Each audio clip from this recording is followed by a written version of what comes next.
Bayley is awesome. You want to know why? She's different. When she was down in NXT, she just had a personality that was very easy to buy into. It's very believable, and she came across like a real human being.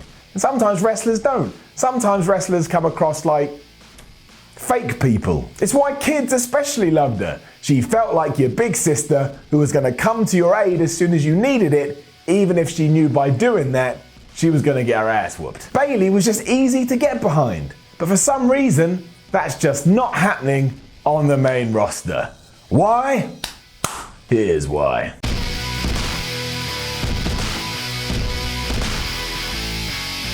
While we did summarise it very nicely in the intro just then, or I thought anyway, the real appeal of the Bayley character was that in many ways, she was like the female John Cena, except for the fact that she didn't get booed everywhere she went, and by and large, most people liked her. You just came out and you were like, oh, I like this girl. This was mostly because she had what I'm going to dub the Daniel Bryan quality, or she felt genuine. And that makes her really easy to support. She's a pro wrestling fan that's living a pro wrestling dream, and so you can kind of be someone that sits out there and lives your dreams through her. She's doing this for you. She's doing this for us. I mean, it's more for her, because she's having the time of her life, but still, that feeling is there to buy into. The question I have then is why ever since Bayley has come to the main roster is she actually being treated as if she was a child? Now, there's always been a sense of innocence to Bayley. It's part of her charm, but on Raw, it's almost like she's innocent like a child as opposed to having the innocence of a child.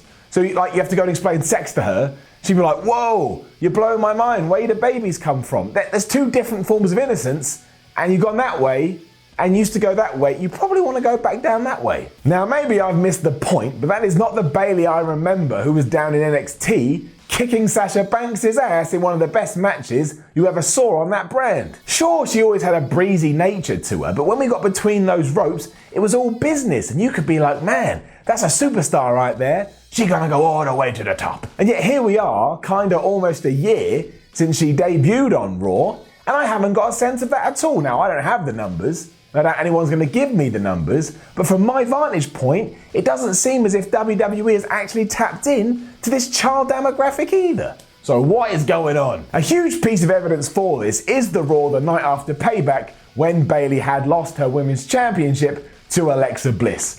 When the camera zoomed in on the person that loves giving hugs, she looked sad and was pouting like a 13-year-old that has just discovered Nirvana. That's not what Bayley should be, or at least I don't think so anyway. One of the reasons I always liked her is because she didn't fit into that I'm a badass wrestler and here I come persona. She could do all that away from the ring, but she had a sweet side to her that made her easy to like. It wasn't a side where it's like, oh, I lost, and now I'm gonna throw a tantrum and be really sad.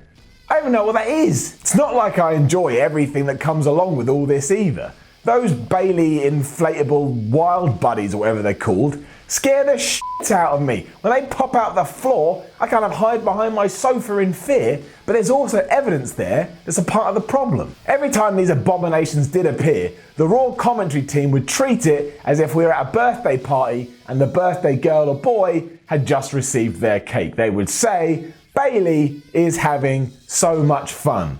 The worst 6 words in all of wrestling language. You don't need to tell me she's having fun. I have eyes. I know what somebody having fun looks like. But saying that to me just takes Bayley down to the point where I'm like, do you think she is a child? She's not a child. She's a grown woman. She's a former NXT champ. She's about to become a women's champion. Treat her seriously, but hey, she just happens to be a really sweet and genuine person at the same time. You can have both. That's what works. And it's that kind of stuff that will have kids investing in her too. Go back to NXT. Think about the superfan Izzy that absolutely loved everything Bayley did. When she won, Izzy was ecstatic. But when she lost, Izzy was devastated. I know children are more susceptible to this kind of stuff than adults, but you've still got to treat them with respect too and make them believe, and when you do, you can build a whole new fan base and Bayley can be the face of all that. That's what Bayley can do. Yet on Raw, I don't think she's been given that opportunity at all. In fact,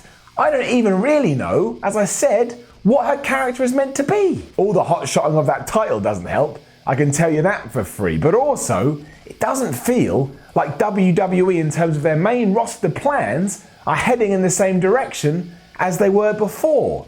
You may disagree with that, but it begs the question, what the hell was developmental for anyway? I don't even think it comes down to the usual argument, which is, well, it just doesn't work on a bigger stage. I don't think that's the case here with Bayley. With someone like Adam Rose, sure, the act worked better to smaller crowds, but this is about who Bayley is. And that translates to anybody, whether there's 10 people in the crowd or 20,000. It was the attitude that allowed her to have the success that she did. WWE should probably look at trying to get that back. And now we've got to the end of the video. Yes, I've hurt my throat. Now don't forget to leave a comment below and let us know what you think about all of this. Then like, share and subscribe. Follow WhatCulture on Twitter at WhatCultureWWE and follow me at SimonMiller316. I'm Simon from WhatCulture. You've just been wide. Get up off your ass, go on outside. Then come back in and watch more YouTube videos.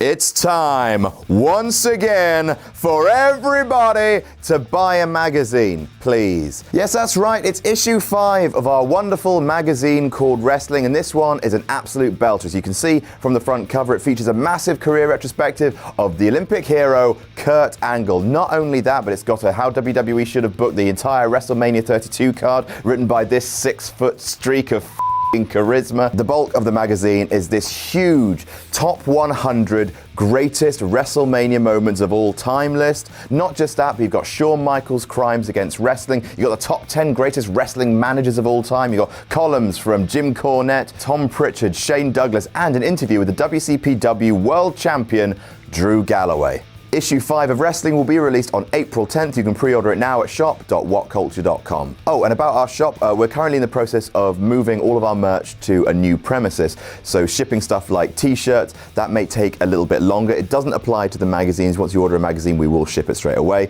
But for any other items on our shop.whatculture.com, there might be a little bit of a delay for the next few weeks. But don't let that distract you from buying Wrestling. Buy the magazine. Buy it.